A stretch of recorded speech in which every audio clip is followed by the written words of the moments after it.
आप तो जानते ही हैं चौधरी साहब, मेरा बेटा उदय बुरी आदतों का शिकार था, जिस वजह से नेहा बेहद दुखी थी। उसे सुखी करने के लिए और अपने बेटे को सुधारने के लिए मैं उन्हें लंदन ले गया अपने साथ। जगह और सोहबत के बदलाव से उदय में भी काफी बदलाव आया। नेहा भी खुश रहने लगी, मेरा घर खुशगवार हो उठा था। लेकिन कुदरत को यह रास ना आया, पलक झपकते ही हंसता बसता घर बियाबां हो गया। बाप के सामने जवान बेटे की अर्थी उठने का दुख मैं महसूस कर सकता हूं। अभी कुछ अरसा पहले मेरे घर से मेरी मुंह बोली जवान बेटी की अर्थी उठी है, और फिर उदय तो आपका इकलौता सगा बेटा था, उसके जाने का दुख तो। अब तो बस मुझे बार बार नेहा का दुख खाए जा रहा है। वो बेचारी अकेली इस दुनिया में क्या करेगी? सिंह साहब, आपने उस दिन मुझसे कहा था कि इस बारे में आप मुझसे कुछ सलाह मशवरा करना चाहते हैं। आखिर आप क्या कहना चाहते थे? चौधरी साहब, अब आप ही मुझे इस बारे में बताइए, क्योंकि मैं इस वक्त बेहद कंफ्यूज्ड हूं। समझ में नहीं आ रहा कि जो मैंने सोचा है वो सही भी है या गलत। लेकिन आखिर आपने सोचा क्या है?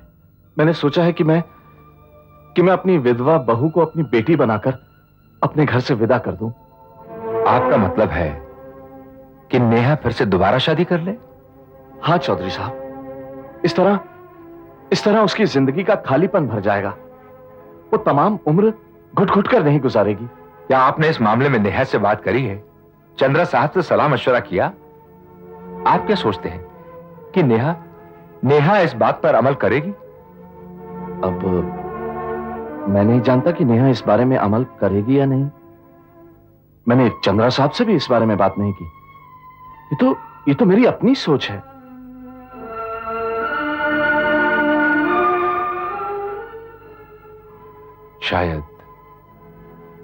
शायद आपने ठीक ही सोचा है। इस तरह अकेले जिंदगी गुजारना नेहा के लिए बहुत दुश्वार हो जाएगा। वो आप पर, अपने मम्मी डैडी पर, यहां तक कि खुद को भी अपने आप पर बोझ समझने लगेगी। लेकिन सिंह साहब, मेरा आपसे यही मशवरा है कि आप सबसे पहले इस मामले में चंद्रा साहब से बात कर लीजिए।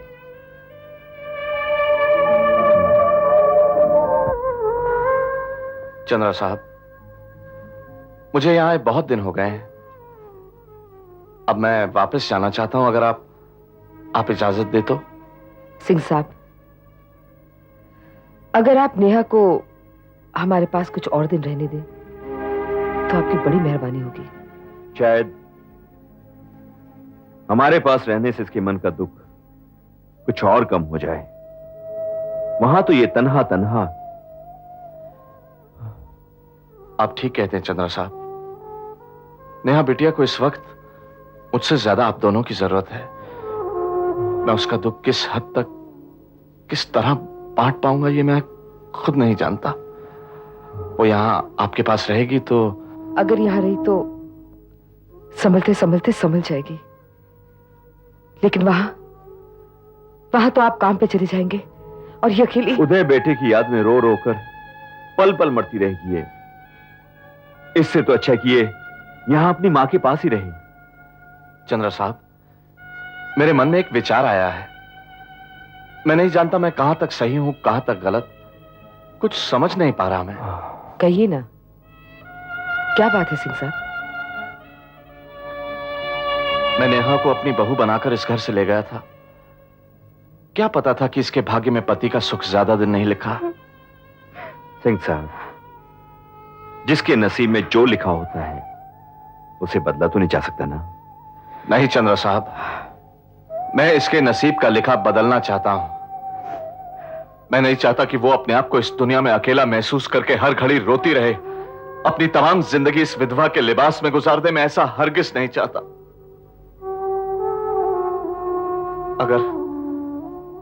अगर आप लोग मुझे ये इजाजत दें, मुझे ये हक दें, तो मैं अपनी इस बहू को अपनी बेटी बनाकर इस घर से विदा करना चाहता हूं।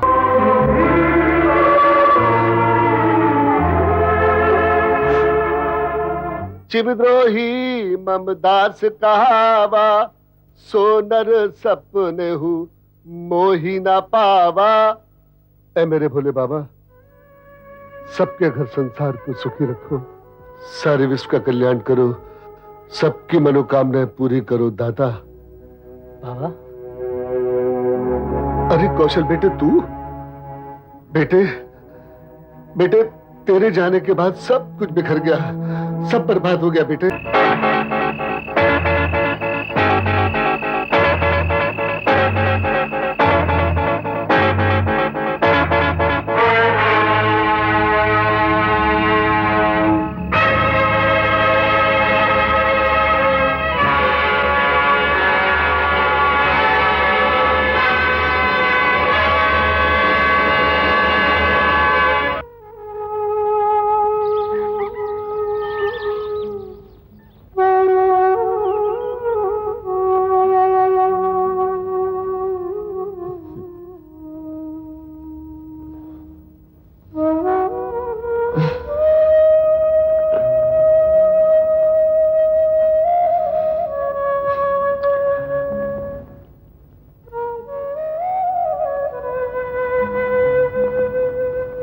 मॉर्निंग बाबा।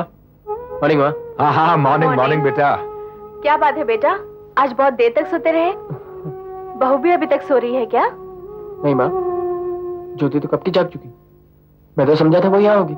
नहीं शुभम, हम लोग काफी देर से यहाँ हैं, वो तो यहाँ नहीं आई। और मुन्ना? अरे भाई, मुन्ना तो ज्योति के साथ ही होगा ना। नहीं पापा, कमरे में ना ही ज्योति है और ना ही मुन्ना। तो फिर दोनों गए कहाँ? ओहो सुनंदा, तुम तो हर छोटी बात पर परेशान हो जाती हो। बेटा जरा गार्डन में जाकर देखो, ज्योति वहां तो नहीं है।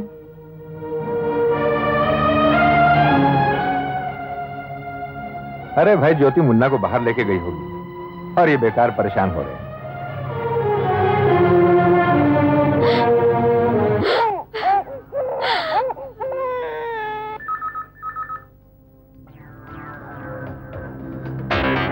हेलो जनाब अमर चौधरी साहब, आदाब अर्ज़ है। कैसे मिजाज हैं जनाब आपके? रशीद बादशाह, तुम? अरे बरसों के बाद भी अपने खादिम को पहचान लिया आपने। कमाल की याददाश्त है जनाब आपकी।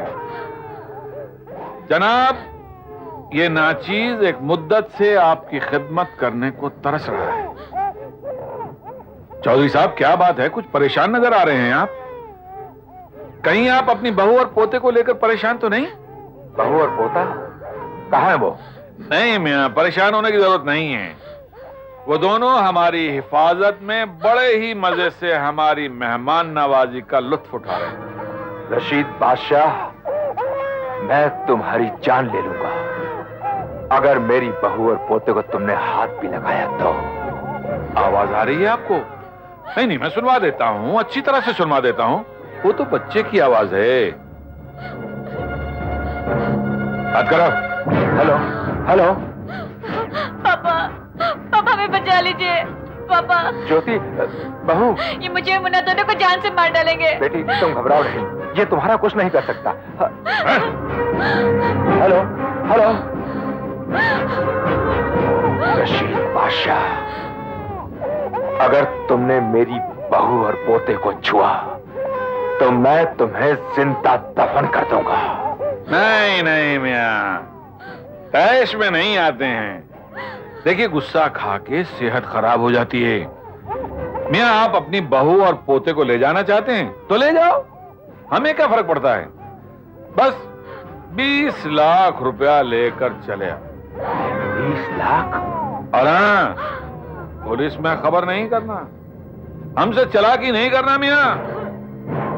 वो कहते हैं ना कि हर वक्त के सदमे सहने से पत्थर का जिगर हो जाता है, तो तुमने हमारा जिगर अब पत्थर का कर दिया है। अगर तुमने हमसे हेरा फेरी की तो तुम्हारी बहू और पोते का भेजा उड़ा के। नहीं नहीं, भगवान के लिए ऐसा कुछ नहीं करना। बादशाह, मैं वायदा करता हूं, मैं तुम्हें 20 लाख दे दूंगा। मेरा यकीन करो। तुम्हारे यकीन करूं? तुम यकीन के काबिल हो? तुम यकीन के काबिल नहीं हो मियां। लेकिन रशीद बादशाह फिर भी तुम्हारा यकीन करेगा। आज रात 11 बजे 20 लाख रुपया लेकर पुराने आ गया ना मिजाज शरीफ में।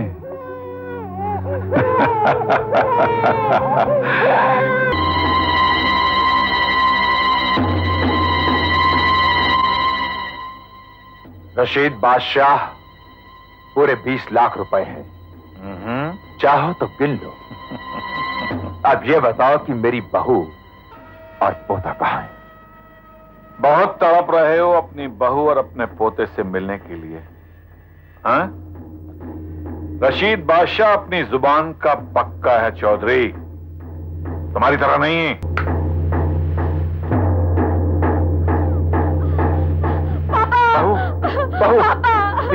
बहू जी, मुन्ना साहब जी, मुन्ना आपके बहू और बच्चे बिल्कुल सही सलामत है जी। मेरा मुन्ना मुझे वापस दे दो। चौधरी,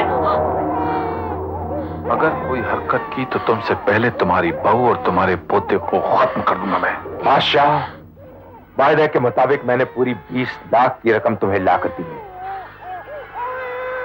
20 लाख रुपए है ना? 20 लाख रुपए, हाँ? तुम क्या समझते हो चौधरी, तुम्हारे इन कागज के टुकड़ों के लिए हमने तुम्हारी बहू और पोते को अगवा किया है? क्यों? नहीं चौधरी नहीं, तुम्हारी वजह से हम दोनों जेल की सलाखों के पीछे जिंदगी भर चक्की पीसते रहे।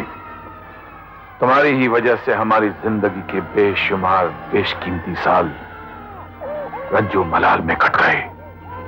उन तमाम सालों के एक एक पल का हिसाब हम तुमसे गिन गिन के लेंगे। तुम्हें लम्हा लम्हा तड़पाकर धसाकर तुम्हारे सामने तुम्हारी बहू और तुम्हारे पोते को खत्म कर देंगे। नहीं बादशाह, तुम ऐसा हरगिज नहीं करोगे। क्या नहीं करेंगे? क्या नहीं करेंगे? हम ऐसा ही करेंगे, क्योंकि तुम्हें तड़पाए बगैर, तुम्हें रुलाए बगैर कलेजे को ठंडक नहीं पहुंचेगी। अवध मियां, नहीं, छोड़ो चौधरी बिचार। मेरे मुन्ने का कुछ मत करो। अगर मेरे पोते का खून बहा तो मैं तुम्हें जिंदा नहीं छोड़ूंगा। छोड़ दो मुझे, हट जाओ, छोड़ दो। तड़पने में कितना मजा आता है। यही सुकून पाने के लिए हम जिंदगी भर तड़पते हैं।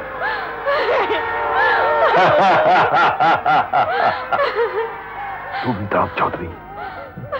नहीं, ऐसा नहीं कर सकते। हट जाओ। हट जाओ। ज्योति, ज्योति, हम आ गए अमर साहब। रशीद बादशाह। अमर साहब, क्या हुआ बहू को? बादशाह ने इस पर गोली चला दी। Oh my God. अमर साहब, खून बहुत बह गया है, इसे हॉस्पिटल ले चलते हैं। ठीक है।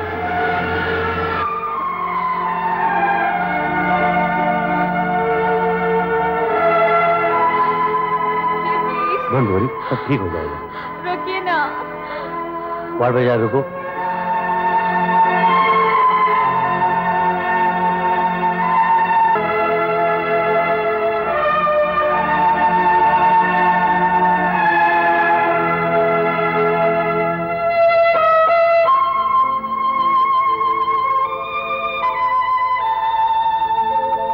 पापा, मुझे नहीं लगता कि मैं बच पाऊंगी।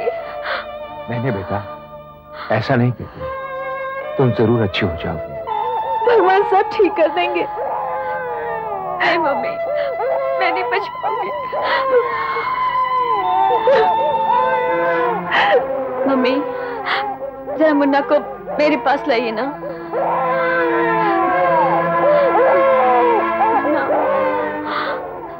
नेहा बहन, कभी जाने अनजाने में तुम्हारा अधिकार मुझे मिल गया था, मगर आज जानबूझकर पूरे होश हवास में तुम पर अपना अधिकार समझकर ये जिम्मेदारी सौंप रही हूं। शिवम और सत्यम का ख्याल रखना। ज्योति, तुम्हें कुछ नहीं होगा। मैं कह रहा हूं ज्योति, तुम्हें कुछ नहीं होगा।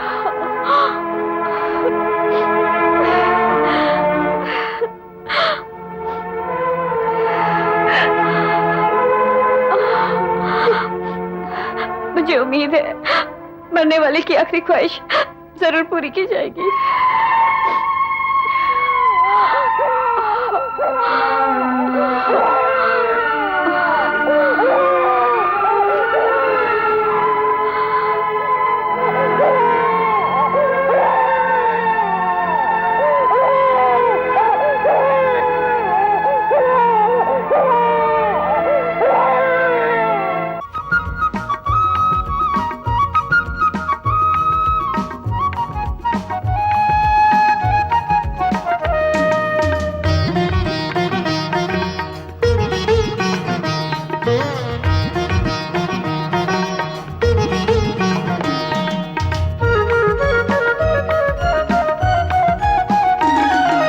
संसार संसार ये संसार चैन की बंसी कहीं बजाए, गम की छेड़े सितार। संसार संसार ये संसार।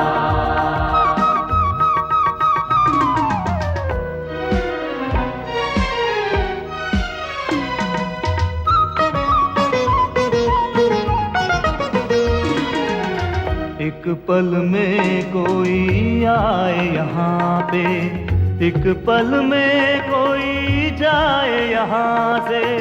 कभी तो सच होते हैं सपने, कभी पर